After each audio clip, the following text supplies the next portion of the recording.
YouTube, this is Too Raw for TV. All right, so after months of speculation, really a couple of years of speculation in regards to former President Trump, now once again President Trump number 47, the White House announced today that Donald Trump has been diagnosed with suffering from a condition called chronic venous insufficiency. All right. The 79-year-old president was diagnosed with this condition very, very recently. Um, and this was announced by the press secretary for the Trump administration. And she stated that this condition basically means that as the president has aged, the return flow of blood pumping from his heart has slowed a little bit, right?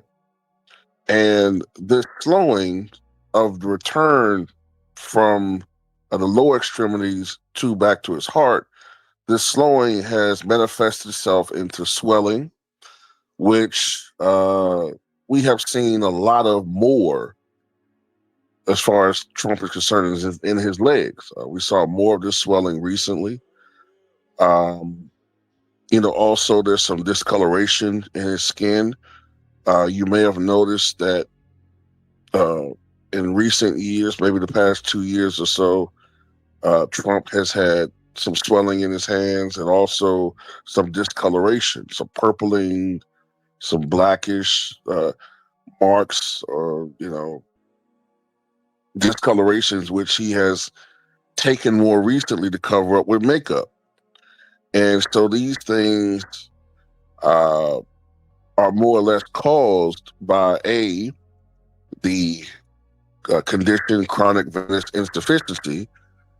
And I believe the hand discoloration is being caused more by, if anything, his use of aspirin, daily aspirin. Of course, it is recommended that older individuals take aspirin to prevent cardiac issues as they get older, especially those who are in high risk.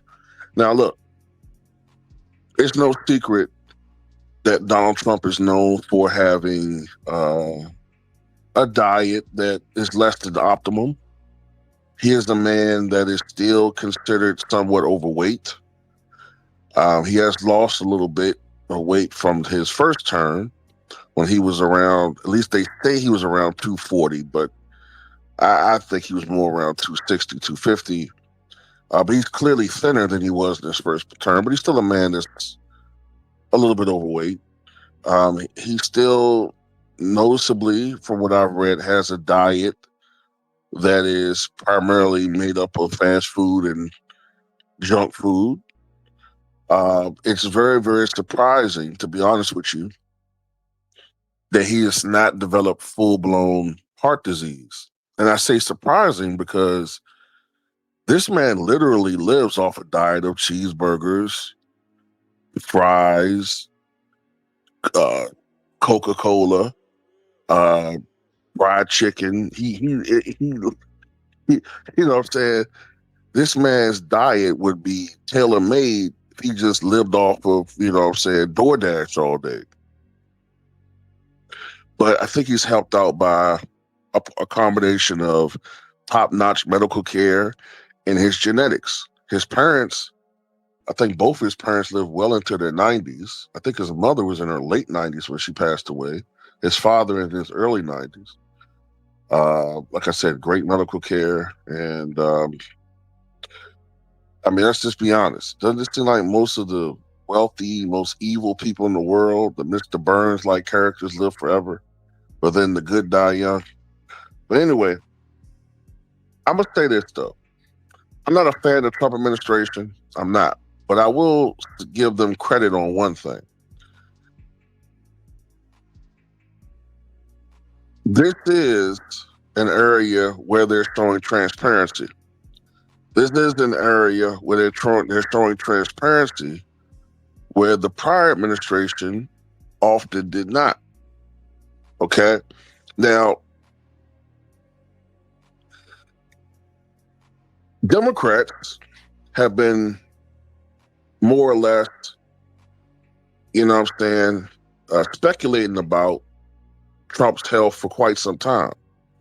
About, like I said, the swollen lower extremities and the bruising, and there have been some instances also where Trump has not been at his absolute best as far as answering questions, right?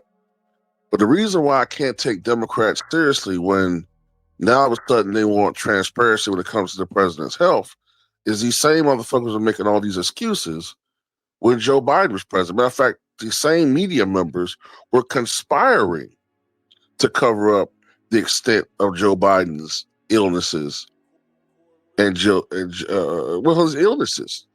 You know what I'm saying?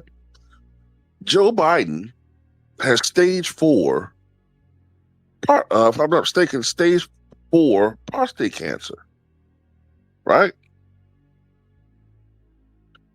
Do we really believe that this cancer developed over the past 6 months? There was a speech a couple years ago when Joe Biden said he had cancer. So the media, the White House knew he had it, and they covered it up. People in the media, high-ranking of people in the media, knew that Joe Biden was mentally, deteriorating and physically deteriorating, and they chose to cover it up. And they did a high, they went overtime covering up these details when he was running for president, for re-election in 2024, until he was forced to drop out when the world saw, during that debate that he was not up for another 4 years as president. So I'm sorry, I can't take the Democrats seriously when now all of a sudden they want transparency when it comes to Trump. But I will give the Trump administration some kudos for coming out and showing some transparency when it comes to Trump's health, right? Now, me personally, I was speculating that I thought Trump may have had congestive heart failure. But then again, some of the symptoms don't fit because usually people with heart failure, they're out of breath. They don't get much sleep. And he would be huffing and puffing a lot. And he doesn't do that. So that symptomology doesn't fit. So, you know what I'm saying? There you go. That would explain what's going on with Trump. And on this score, as much as I don't like Donald Trump or what he stands for, you know what I'm saying, I have to rank them higher than the Biden administration, who were doing nothing but hiding all the things that's going on with him from the American people. Anyway, that's all I got to say about Tim. What you guys think?